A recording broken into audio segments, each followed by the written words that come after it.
Alright guys, in today's video we're going to be previewing the Chargers-Broncos in Week 3, of course, which is a home game, which is good for the Chargers, of course, coming off of that game in Vegas.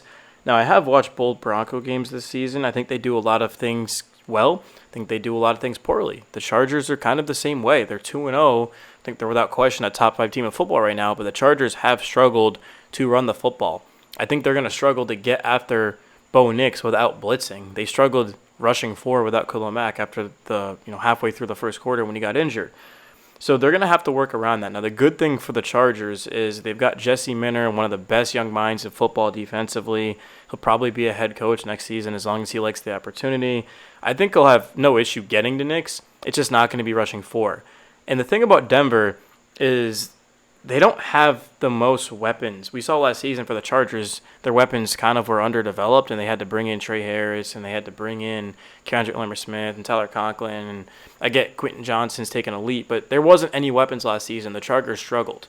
That's why they struggled against the top teams. They beat up on the bad teams. It's because, who the hell was Herbert really throwing to? The Broncos are kind of in a similar situation. I've been impressed with Troy Franklin. I've looked at his tape. Marvin Mims Jr., I think, has potential. Courtland Sutton's a stud. But the Chargers are going to take Courtland Sutton out of this game. They're going to force Troy Franklin to beat them, Marvin Mims to beat them.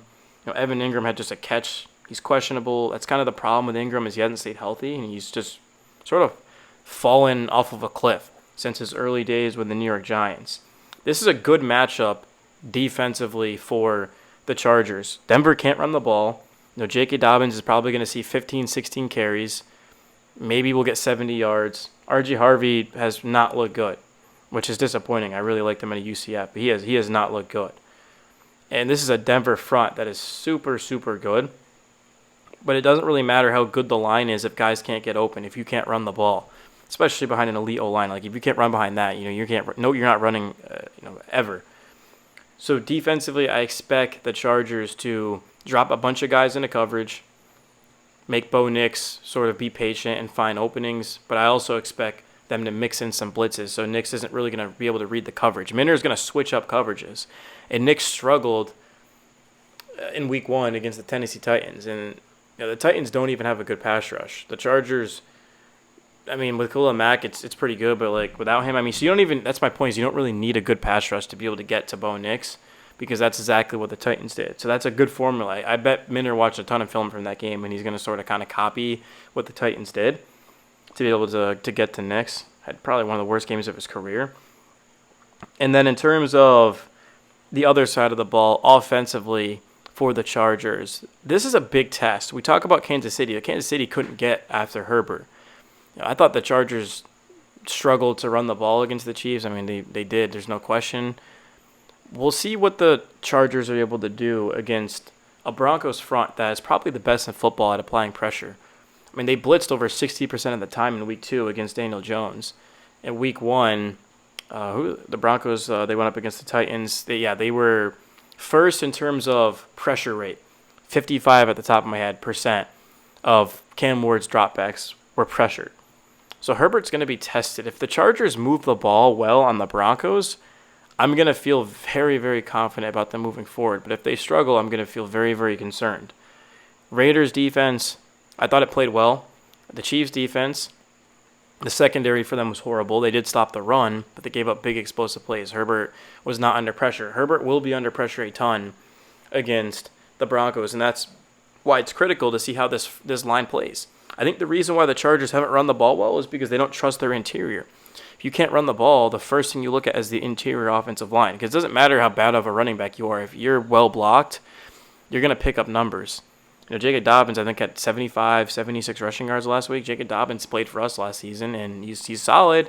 I don't think he's the best. He's not the worst, but he's not a stud or anything like that. So it goes to show that you can pick up yardage if you have an offensive line that can block. Before the Chargers, they're going to be tested, their interior, because they got to deal with Zach Allen, Jonathan Cooper, Nick Benito, John Franklin Myers.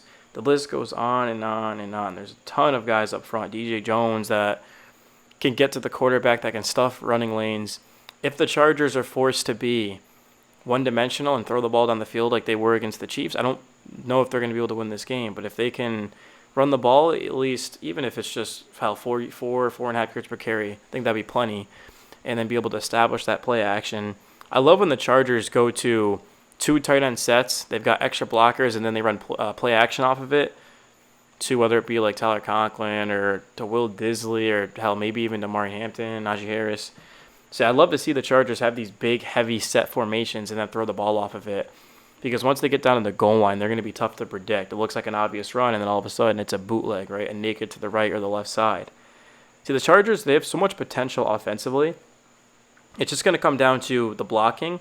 The tackles have been great. Joel and I've also been super impressed with Trey Pipkins. I don't have the numbers on Becton, Bozeman, and Zion, but I don't think the Chargers fully trust them yet to be able to run the ball as much as they like, because this is supposed to be a run-first team. Like, it's a Greg Roman offense. The Chargers don't want Herbert throwing the ball a ton. We saw last season the Chargers, they didn't really have Herbert drop back and throw it 40, 45 times. They ran the ball. They did play action. Herbert might be the best play-action quarterback in football. So this team is looking to run first and foremost and then build off of that. So I think they're going to try to get the run game going. If they can, this should be a pretty comfortable win. I don't think the Broncos' offense, even without Khalil Mack, is going to be able to do much. Sure, they lit up the Colts, but the Colts were without two starting corners. And the Colts also run a pretty zone-heavy scheme, which is, Bo Nix is smart. He's played more college football reps than anyone in history. He's also just played a year of quarterback for the Broncos. So Bo Nix has seen every coverage. Before the Chargers, they're going to play zone, but they're also going to blitz. They're going to switch up coverages and make it tough on Nix, and I think he's going to struggle. I'm not entirely sure that Bo Nix is going to have the type of season Bronco fans were hoping for coming into year two. Sophomore slump. We saw it with C.J. Stroud. I think we're about to see it with Bo Nix. I haven't been impressed with Nix. What's Bo Nix's QBR? Let's take a look at that. Should tell the story here. Bo Nix has the 24th highest QBR in football. He's thrown 3 picks and 4 touchdowns, and that's coming off of a 3-touchdown game, of course, against the Colts. He really struggled against the Titans.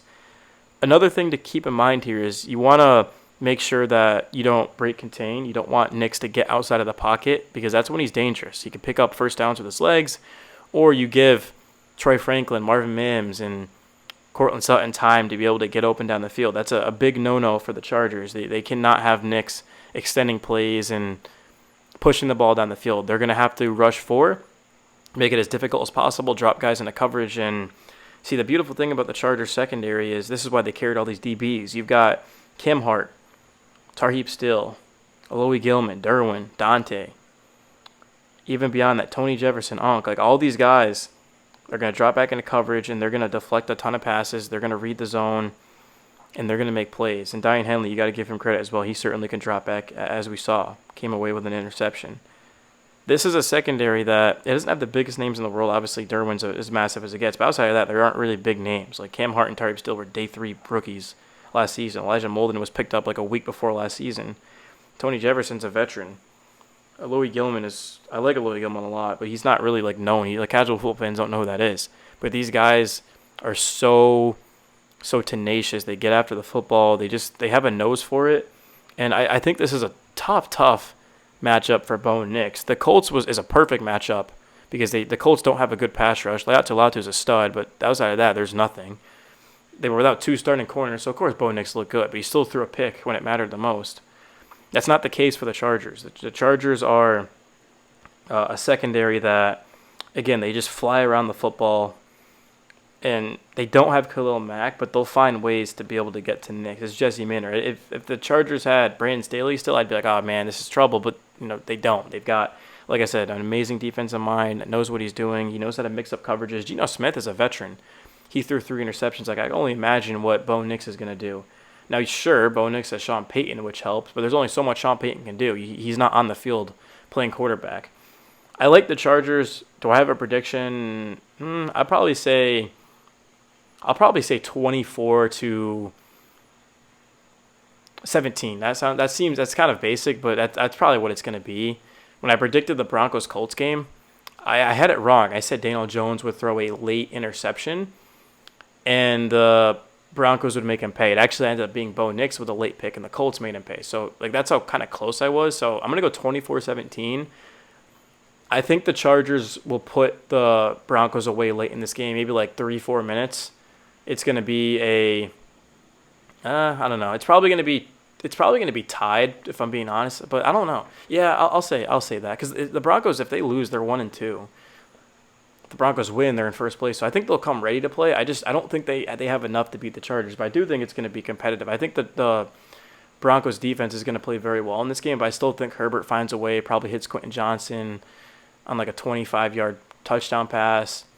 And then the Chargers defense holds Bo Nix because he's going to have to go all the way down the field and score. I don't see that happening. So, yeah, I like the Chargers 24-17 in this.